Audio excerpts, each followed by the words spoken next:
Hi friends, welcome back. तो देखते हैं why Urdu wood is having meltdown on Ranveer Singh Don 3 controversy. By God, ये बहुत फेमस हो रही है भाई। ये चल क्या रहा है इनका पता नहीं। तो वीडियो शुरू करते हैं। वीडियो शुरू करने से पहले अगर आप चैनल पर नए हो और आपने अभी तक सब्सक्राइब नहीं किया तो जल्दी से पहले सब्सक्राइब के बटन और बेल आइकन को क्लिक कर लो ताकि आपको हमारे सारे न्यू वीडियोस के नोटिफिकेशन मिल जाए जैसे हम अपलोड करें। अगर आपको वीडियो पसंद आता है प्लीज लाइक एंड शेयर। चलिए शुरू करते हैं। देखिए, कमेडियन जाकिर खान ने कुछ समय पहले ये कहा था ना, धुरंधर से सबकी जली तो है। और अभी रीसेंट इवेंट्स देखें तो ऐसा ही लग रहा है कि रणवीर सिंह की पॉपुलैरिटी से बॉलीवुड थोड़ा दुखी है। हाल में ही खबर आई कि रणवीर सिंह ने फरहान अख्तर की डॉन 3 फिल्म छोड़ दी है और वो भी शूटिंग के कुछ हफ्ते पहले ही। इससे फरहान अख्तर और उसकी कंपनी को 45 करोड़ का नुकसान हुआ है अपेरेंटली। जिसके बाद फरहान अख्तर FWICE नाम के एक ऑर्गेनाइजेशन के पास गए और बॉलीवुड ने साथ में मिलकर रणवीर सिंह को बॉयकॉट करने का डिसीजन लिया। हमने नॉन कॉपरेशन जो है वो इशू किया है रणवीर सिंह के खिलाफ। इसका मतलब यह है कि हमारे जितने भी वर्कर्स मेंबर्स हैं सारे क्राफ्ट्स के, वो इनके किसी भी प्रोजेक्ट में काम नहीं करेंगे। अब देखिए, इतना ये बैन ही होना तो होता है। अब ऐसे लग रहा था, एक वीडियो में हम सुन रहे थे, वो कह रहे हैं कि नहीं बैन नहीं किया है हमने, सिर्फ मतलब कहा है कि आप ना करो या कुछ उस टाइप से। तुम बैन ही तो कह रहे हैं कि जितने भी हमारे इसमें हैं वो इनके साथ रणवीर के साथ जो है काम नहीं करेंगे। देख के तो लगता है कि फरहान अख्तर और FWICE का रणवीर सिंह को बॉयकॉट करना बिल्कुल जस्टिफाइड है। लेकिन अनफॉर्चुनेटली देखिए, स्टोरी इतनी सिंपल नहीं है। स्टोरी में एक्चुअली काफी सारे लेयर्स हैं। जब आप डीपर जाएंगे इस कहानी में तब आप रियलाइज करेंगे कि जो रणवीर सिंह ने किया है वो दूसरे एक्टर्स ने भी किया है, लेकिन उनको ऐसी पनिशमेंट नहीं मिली। स्टूडियोज ने भी ऐसा किया है लेकिन उनको ऐसी पनिशमेंट नहीं मिली। और देखिए, इस वीडियो में हम आपको दिखाएंगे कि कैसे क्लियरली कुछ ब्लेम रणवीर सिंह के ऊपर भी जाता है। लेकिन ये स्टोरी दोनों का होगा कुछ ना कुछ ब्लेम, तो जरूर, वैसे तो होता नहीं है। इसकी भी है कि कैसे कुछ पावरफुल फैमिलीज और स्टूडियोज पूरे बॉलीवुड को कंट्रोल करते हैं वो भी है और अपनी पावर को यूज करते हैं उन एक्टर्स को हरास करने के लिए जो उनके इकोसिस्टम का हिस्सा नहीं है, या फिर या कुछ थोड़ा सा मनमानी करने की कोशिश करें या इनके मर्जी के हिसाब से ना करें। वो एक्टर्स उनके इकोसिस्टम को अपने दम पे छोड़ने की कोशिश करते हैं या उस इकोसिस्टम से ज्यादा बड़े हो जाते हैं। सिमिलर बिहेवियर सुशांत सिंह राजपूत के साथ भी किया गया था और इस कहानी में भले ही रणवीर सिंह के ऊपर भी ब्लेम जाता है। देखो, रणवीर सिंह तो उनके पूरे सर्कल में है, ये वो नहीं है कि आउटसाइडर हो। जैसे आदित्य धर तो आउटसाइडर था, सुशांत सिंह जो राजपूत है वो भी आउटसाइडर था। रणवीर सिंह आउटसाइडर नहीं है, वही उसी इंडस्ट्री का है और करण जौहर का बहुत ही अच्छा दोस्त और उनके साथ मिलना बैठना इसका है, दीपिका का मिलना बैठना है। तो इसका केस थोड़ा डिफरेंट है सुशांत से।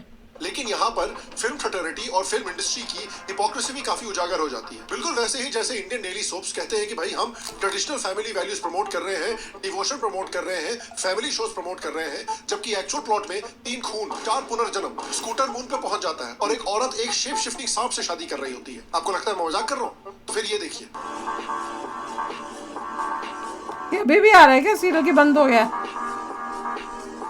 कितना गंदा क्वालिटी का बनाया है, बाय गॉड। और देखिए, एनिमल की सक्सेस के बाद और खासकर धुरंधर सीरीज की सक्सेस के बाद बॉलीवुड में मैंने आपको बताया था कि कैसे एक ओपन सिविल वॉर चल रहा है। वो वीडियो आप यहाँ पर देख सकते हैं। एक तरफ ओल्ड एस्टैब्लिश्ड बॉलीवुड फैमिलीज और स्टूडियोज हैं और दूसरी तरफ नए जनरेशन के एक्टर्स और फिल्म मेकर्स हैं जैसे आदित्य धर, संदीप रेड्डी और रणवीर सिंह। और अब जो रणवीर सिंह के साथ हो रहा है उसको देखकर लगता है कि ये सिविल वॉर और भी अगली होने वाली है। हेलो, श्याम शर्मा शो के इस एपिसोड में आपका बहुत बहुत स्वागत है। मैं हूं सेक्युलरिज्म का CEO श्याम शर्मा और आप सबको एक सेकंड। तो देखिए, हमने देखा है 2025 के दिसंबर से कि कैसे रणवीर सिंह ने comeback of all comebacks complete किया है। 2025 में जो धुरंधर रिलीज हुई थी उसने हर एक बॉलीवुड फिल्म को ओवरशैडो कर दिया। बिल्कुल 26/11 के अटैक वाले जो सीन थे वो बिल्कुल डायलॉगलेस दिखाए गए। रणवीर की परफॉर्मेंस की तारीफ जितनी की जाए उसमें वो कम है। पहली बिल्कुल मूवी ने 1300 करोड़ का कलेक्शन किया, दूसरी मूवी ने 1800 करोड़ का कलेक्शन किया। टोटल 3000 करोड़ से ज्यादा का बिजनेस किया है इनकी इन 2 फिल्मों ने। बॉलीवुड के कई पुराने रिकॉर्ड्स तोड़ दिए हैं इन फिल्मों ने और इस परफॉर्मेंस की वजह से इतना नेचुरल PR हो रहा है रणवीर सिंह का, इतना ऑर्गेनिक PR शायद ही किसी एक्टर का हुआ हो। लेकिन जैसे ही रणवीर सिंह अपनी इस लैंडमार्क सक्सेस को, अपने इस कमबैक को सेलिब्रेट कर रहा था, फरहान अख्तर आते हैं पिक्चर। फरहान अख्तर वो आ गया, उसने कहा मैं इसका कुछ फायदा उठा लूं अब जल्दी से। आपको पता नहीं हो तो लिरिसिस्ट जावेद अख्तर के बेटे हैं, एक्टर हैं, डायरेक्टर हैं और CA प्रोटेस्ट के समय पे उन्होंने हमें एक लेजेंडरी इंटरव्यू क्लिप दी थी।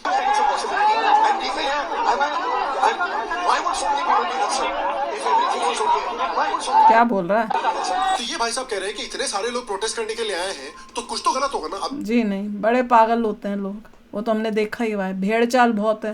देखिए, मुझे पता नहीं है कि क्या गलत है लेकिन कुछ तो गलत होगा ना, तभी तो इतने सारे लोग आए हुए हैं। वाह, क्या इंटेलेक्चुअल है यार। इनका स्टेटमेंट देख और भेड़ चाल याद रखना, इसका प्रोप्राइटरी राइट मेरे पास है। अब कोई और यूज करेगा इस डायलॉग को यूट्यूब में तो समझ आना यहाँ से आया था। तो मेरे को वो बंटी और बबली फिल्म का आइकॉनिक सीन याद आ जाता है। क्या बात है? फिर प्रदर्शन क्यों कर रहे हैं? क्योंकि हमें तकलीफ है। क्या तकलीफ है? हमारी मांगे पूरी करो। तकलीफ नहीं पता। मांगे क्या है? इनकलाब जिंदाबाद। हाँ वो तो ठीक है, पर मांगे क्या है? तानाशाही नहीं चले किसकी? किसी की। अरे मांगे तो बताओ।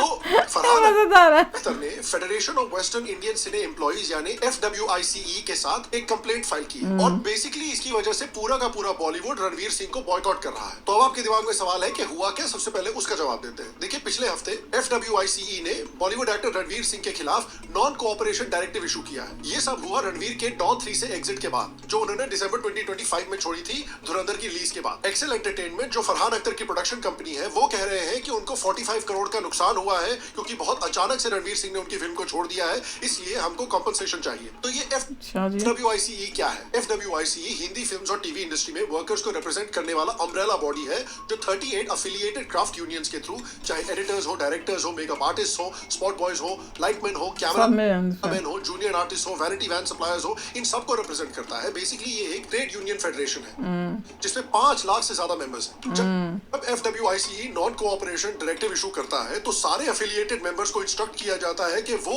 उस टारगेटेड इंडिविजुअल की किसी भी प्रोजेक्ट में काम ना करे जब तक ये डिस्प्यूट रिजॉल्व ना हो। मतलब प्रैक्टिकली पूरे के पूरे बॉलीवुड ने एक एक्टर को बॉयकॉट कर पूरे के पूरे बॉलीवुड ने। अच्छा, दिया है। तो ये हुआ कैसे, इसकी नौबत कैसे है, ये टाइमलाइन देखते हैं, जरा क्रोनोलॉजी जान लीजिए। 2023 में रणवीर सिंह ऑफिशियली डॉन 3 के लीड अनाउंस होते हैं, जिस फिल्म को फरहान अख्तर डायरेक्ट करने वाले हैं। अब 2023 से 2025 प्रोजेक्ट में कांस्टेंट डिलेज होते रहते हैं, स्क्रिप्ट की 2 साल तक कांस्टेंट रीराइट्स होती रहती हैं और शूटिंग स्टार्ट भी नहीं होती है 2 सालों तक। बेसिकली लोग सट्टे लगाने लग गए हैं कि पहले सलमान भाई की शादी होगी या डॉन 3 की शूटिंग शुरू होगी। फिर 5 दिसंबर 2025 को रणवीर सिंह की धुरंधर फिल्म रिलीज होती है जो एक मैसिव कमर्शियल ब्लॉकबस्टर बनती है, हिस्टोरिक फिल्म बनती है जो बेसिकली बॉलीवुड को हमेशा हमेशा के लिए चेंज कर देती है। इस सक्सेस से जो रणवीर सिंह को PR मिल रही थी उसका फायदा उठाने के लिए फरहान अख्तर ने अनाउंसमेंट की कि डॉन 3 जो प्रोजेक्ट है वो फाइनली अब लॉन्च किया जाएगा।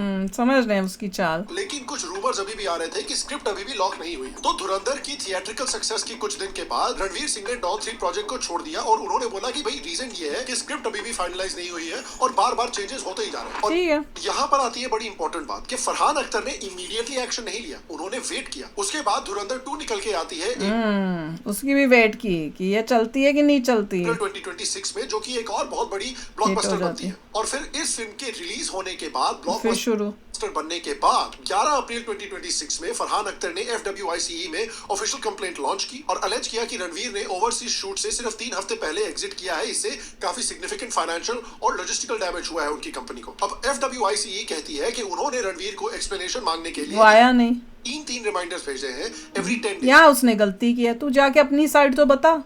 अकड़ के ना बैठ जाना थोड़ी कोई मतलब बनता है। क्या तुम इसके मेंबर नहीं हो? यहाँ तो वो इसका मेंबर ना हो कि भाई आप पर्सनली अपीयर कीजिए और अपना साइड प्रेजेंट कीजिए हमको। रणवीर की टीम का रिस्पांस था कि उन्होंने ईमेल भेजा और बोला कि FWICE जो है वो एक ट्रेड यूनियन है, उनका कॉन्ट्रैक्चुअल डिस्प्यूट से कुछ लेना देना नहीं है, इनका यहाँ पे कोई जुरिस्डिक्शन नहीं है। ये मैटर्स अप्रोप्रिएट लीगल चैनल से रिजॉल्व होने चाहिए और वो पर्सनली फिर अपीयर नहीं होते हैं। फिर 25 मई 2026 में FWICE ने प्रेस कॉन्फ्रेंस होल्ड की और ये नॉन कोऑपरेशन का डायरेक्टिव इशू किया है प्रेस कॉन्फ्रेंस में, जहाँ पर essentially for all intends and purposes Ranveer Singh को बॉयकॉट किया गया है। FWICE प्रेसिडेंट BN तिवारी कहते हैं कि हमने इंडस्ट्री को मैसेज भेजने का डिसाइड किया है। कुछ रिपोर्ट्स ये भी कह रहे हैं कि रणवीर सिंह ने already approximately 10 crore signing amount वापस कर दिया है और बाकी साइनिंग अमाउंट है ये 10 करोड़ अपफ्रंट जो साइनिंग अमाउंट है की को डिस्प्यूट कर रहे हैं। तो देखिए अभी भी हमारे पास इस केस से रिलेटेड भाई गॉड 10 करोड़ साइनिंग अमाउंट होता है इन लोगों का। पूरी इन्फॉर्मेशन नहीं है। जो इन्फॉर्मेशन हमारे पास अभी पब्लिकली मौजूद है उसी के बेसिस पर हम ये बात कर रहे हैं। दूसरी बात, रणवीर सिंह भी जितनी इंफॉर्मेशन हमारे पास एटलीस्ट इस समय पर मौजूद है उसको देख के लगता है कि विदाउट ब्लेम नहीं है। उन्होंने फरहान अख्तर के साथ डॉन 3 का डील साइन किया था, उनको बेहतर कम्युनिकेशन शायद थोड़ी रखनी चाहिए थी, कोई कॉम्पनसेशन स्ट्रक्चर निकालना चाहिए था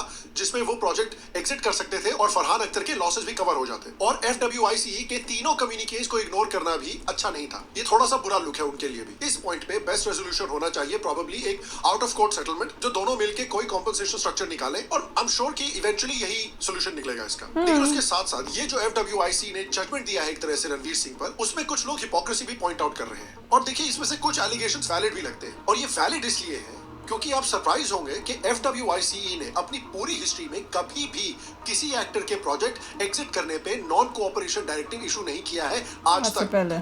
तो पहली बार ऐसा किया। Ranveer Singh is case number 1। Actor का एग्जिट कितना जस्टिफाइड था, कितना नहीं था, कितना डैमेजेस बनते हैं, ये सिविल कोर्ट्स या कॉन्ट्रैक्चुअल आर्बिट्रेशन का काम है, ट्रेड यूनियंस का काम नहीं है। लो कर लो बात। रणवीर की लीगल टीम ने यही पॉइंट आउट किया है और मल्टीपल लीगल कमेंटेटर्स भी यही पॉइंट आउट कर रहे हैं। तो मतलब बेगानी शादी में अब्दुल्ला दीवाना थोड़े से हो रहे हैं। ये वैसा ही केस है जैसे ध्रुव राठी ने बोला था ना कि भाई वो एक वीडियो निकालेंगे और पूरी धुरंधर फ्रेंचाइज को डिस्ट्रॉय कर देंगे।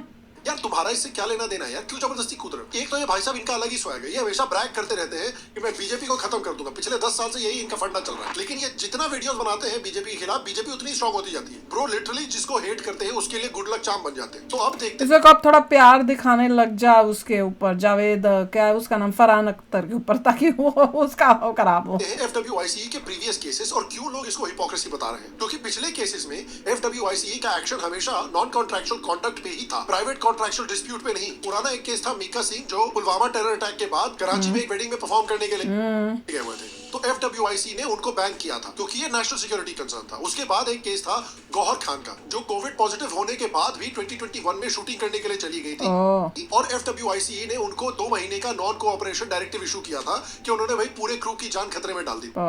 अगेन ये एक हेल्थ वायलेशन था, कॉन्ट्रैक्चुअल डिस्प्यूट नहीं था। नंबर 3, दिलजीत दोसांझ ने अपनी फिल्म में 2025 में पाकिस्तानी एक्टर्स को कास्ट किया था। उस समय पर पूरा का पूरा बॉलीवुड, सारी फिल्म इंडस्ट्री पाकिस्तानी एक्टर्स को बॉयकॉट कर रहे थे। तो ये क्लियरली इस बॉयकॉट के खिलाफ जाता है, इसलिए FWICE ने इनकी इस फिल्म को बॉयकॉट किया था। तो अगेन ये कॉन्ट्रैक्चुअल डिस्प्यूट नहीं था, ये नेशनल सेंटिमेंट और नेशनल सिक्योरिटी कंसर्न था। तो हर एक प्रीवियस FWICE एक्शन में नेशनल सिक्योरिटी, पब्लिक हेल्थ या पाकिस्तान रिलेटेड एक्टिविटी से कंसर्न था। रणवीर के केस में लेकिन ऐसा कुछ भी नहीं था। एक प्राइवेट कॉन्ट्रैक्चुअल डिस्प्यूट चल रही थी एक एक्टर और प्रोड्यूसर के बीच में, तो इसमें FWICE क्यों इन्वॉल्व हो गई? दूसरी बात कि आप देखिए पहले भी एक्टर्स ने ऐसा किया है और FWICE ने कितनी बार ऐसा हुआ एक्शन नहीं लिया है। शाहरुख खान का केस देखें तो शाहरुख खान ने खुद एक इंटरव्यू में कहा था कि उनकी जो जीरो फिल्म फेल हुई थी 2018 में, उसके बाद 2019 में वो एक साई-फाई प्रोजेक्ट करने वाले थे और उन्होंने बिल्कुल लास्ट मोमेंट पे इस फिल्म को छोड़ दिया था। वही तो देख लो। प्रोड्यूसर भी रिपोर्टेडली बहुत सरप्राइज था, लेकिन कोई लीगल एक्शन नहीं हुआ, कोई FWICE का कंप्लेंट नहीं आया, कोई नॉन कोऑपरेशन का डायरेक्टिव नहीं आया। सिमिलरली सलमान खान और संजय लीला बंसाली की भी एक फिल्म आने वाली थी 2019 में, वो भी लास्ट मोमेंट पे कैंसिल हो गई। सलमान खान ने छोड़ी क्रिएटिव डिफरेंसेस की वजह से। आलिया भट्ट तो इतनी दुखी थी इस फिल्म के अचानक से कैंसिल होने के बाद कि उन्होंने घंटों तक अपने आप को रूम में बंद कर दिया था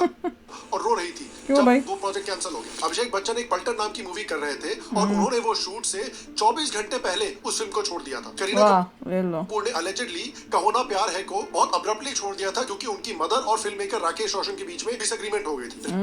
रेखा ने फितूर नाम की एक फिल्म को शूटिंग के बीच में छोड़ दिया। कितने में बहुत केसेस हुए हैं। सब पर कोई FWICE का एक्शन नहीं हुआ। देन अगेन ऐसे केसेस भी हैं जिसमें कि स्टूडियोज अनसेरेमोनियसली एक्टर्स को डंप कर देते हैं विदाउट एनी नोटिस। आप देखिए रणवीर सिंह के साथ भी ये पहले हो चुका है, जब उनको बॉम्बे वेलवेट नाम की एक फिल्म में रोल मिलने वाला था, लेकिन उनको अनसेरेमोनियसली डंप करके वो रोल रणवीर कपूर के पास चला गया। मतलब करण जौहर, आदित्य चोपड़ा, किसको फोन नहीं किया मैंने कहा यार ये कुछ मेरे को समझ में नहीं आ रहा। सबने मेरे को बोला तुम पागल हो गए हो, करो करके देखो, ये करेक्ट है, बड़े एक्टर के साथ करो। मेरे पास छोटा एक नया एक्टर था, छोटा नया एक्टर नाम था रणवीर सिंह, उसमें किसी का फेथ नहीं था, किसी का फेथ सुन लो नहीं था। मैंने कहा पता नहीं इसका क्या होगा, लेकिन दिस बेटर। और Ranveer is a fantastic actor also. तो रणवीर बाहर हो गए। रणवीर तक पहुंचने में मुझे 1 साल लगे, मेंटली इमोशनली। मैंने बीच में अगली बनाई, मैंने इसलिए अगली बनाई बिकॉज मैं थोड़ा इमीडिएटली हजम नहीं कर पाया। और रणवीर इज आल्सो डेडिकेटेड। नहीं लगा कोई मतलब सच है डेडिकेटेड। तो मुझे लगा मैं ही गलत हूँ, और ये गलत हूँ। ये पूरी इंडस्ट्री ने मेरे को बोला कि जो लोग तुम्हारे लिए डिसीजन लेते सब सही है, स्टूडियो एक्सपीरियंस है। तो सुन लो, तू ही है जो डरता है बड़े बजट की फिल्म बनाने से, तू ही है जो डरता है बड़े स्टार के साथ फिल्म बनाने से, तू ही है जो डरता है। I also want it. By God, अभी तक जो सुना वो तो देखो, एक्टर्स भी छोड़ते हैं, पास्ट की हिस्ट्री देखो, और जो बनाने वाले वो भी एक्टर्स को छोड़ देते हैं बिना कोई वजह के, और कोई इतना शोर शराबा नहीं होता। दोनों चुपचाप, जो निकलना चाहता है निकल जाता है, जो निकालना चाहता है वो निकाल देता है। पर इस केस में जो है फरहान अख्तर ने क्वाइटली ये जो हो रहा था उसको सॉर्ट आउट करके मैं उसको मामले को देख बैठ के या कुछ करके उसको कर लूँ या चुप रहूँ, वो नहीं किया। वो सीधा चला गया इस ऑर्गेनाइजेशन के पास अपनी शिकायत लेकर। और इनके ऊपर जैसे बता रहे हैं कि इनका काम ये नहीं है कि कॉन्ट्रैक्ट में क्या फ्लॉ है या नहीं है और उसके हिसाब से क्या पनिशमेंट होनी चाहिए, वो इनके पास वो अथॉरिटी नहीं है। उसके लिए इन्हें प्रॉपर कोर्ट के पास जाना चाहिए, जो भी है लीगल एक्शन के हिसाब से करना चाहिए।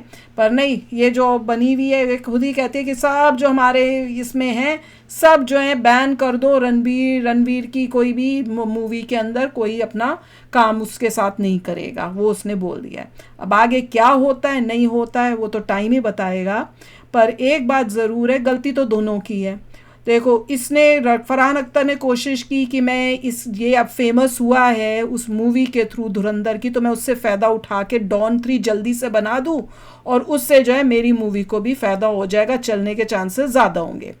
रणवीर देख रहा है कि भाई जब मेरा टाइम ख़राब था और तब मैंने तेरी डॉन 3 साइन की, तूने मुझे लटकाए रखा, तूने वो मूवी को जो है काइंड ऑफ शेल्फ ही करके रखा हुआ था। जब तुझे दिखा कि मैंने किसी और मूवी में काम अच्छा कर लिया है और मेरी अब दुनिया भर में मेरी वाहवाही हो रही है, मेरा पैसों का रेट भी बढ़ गया, सब बढ़ गया, तो तू एकदम से उठ के आ गया और बोल रहा है कि डॉन 3 बनानी है, जबकि कोई स्क्रिप्ट का काम नहीं किया तूने इतने टाइम से। मैं तो उससे पूछ भी रहा था कि स्क्रिप्ट भेज या कुछ कर, तूने उस टाइम इंटरेस्ट नहीं शो किया। अब जब मैं पीछे होना चाहता हूँ, क्योंकि मैं अब इस टाइप का रोल नहीं करना चाहता, मैंने इतना बढ़िया रोल किया, मुझे बहुत अच्छे ऐसी चाहिए, मैं तेरी छोटी मोटी ऐसी मूवी क्यों करूँ जिसमें कोई इंटरेस्टेड ही नहीं था, जिसको शाहरुख खान ने भी छोड़ा था, तो वो भी उस एंगल में बोल रहा है, वो भी कर रहा है। तो भैया दोनों अपने अपनी साइड में जो है अपना अपना कर रहे हैं। करेक्ट क्या होना चाहिए, कॉन्ट्रैक्ट में क्या उस हिसाब से जो होना वो होना चाहिए, कि अगर कॉन्ट्रैक्ट को एक जगह बोलता है कि हाँ तुम निकल सकते हो इस रीज़न से, जो कॉन्ट्रैक्ट में अगर वो उस हिसाब से निकल रहा है तो कुछ नहीं कर सकता ये, फिर ऑल इज गुड। तो ये सब देखना पड़ेगा, और हो सकता है लीगली वो इसलिए फरहान अख्तर गया नहीं क्योंकि उसे पता होगा कि अगर मैं लीगली गया तो हो सकता है मेरा नुकसान हो जाए, मेरा इतना सॉलिड नहीं है केस, तभी वो दूसरी ऑर्गेनाइजेशन के पास चला गया कि वहाँ से प्रेशर करके शायद मुझे पैसा मिल जाए। मुझे तो ऐसा भी फील हो रहा है जितना अभी तक सुना है। तो आप बताना आपको क्या लगता है। मिलते हैं नेक्स्ट वीडियो में बहुत ही जल्द। Till then take care and bye bye. तो अगर आप मेरे इस चैनल पे नए हो तो जल्दी से सब्सक्राइब के बटन को हिट करो और बेल आइकन को क्लिक करो, ताकि आपको मेरा जब नया वीडियो मैं लगाऊं आपको उसके बारे में जल्दी से पता चल जाए।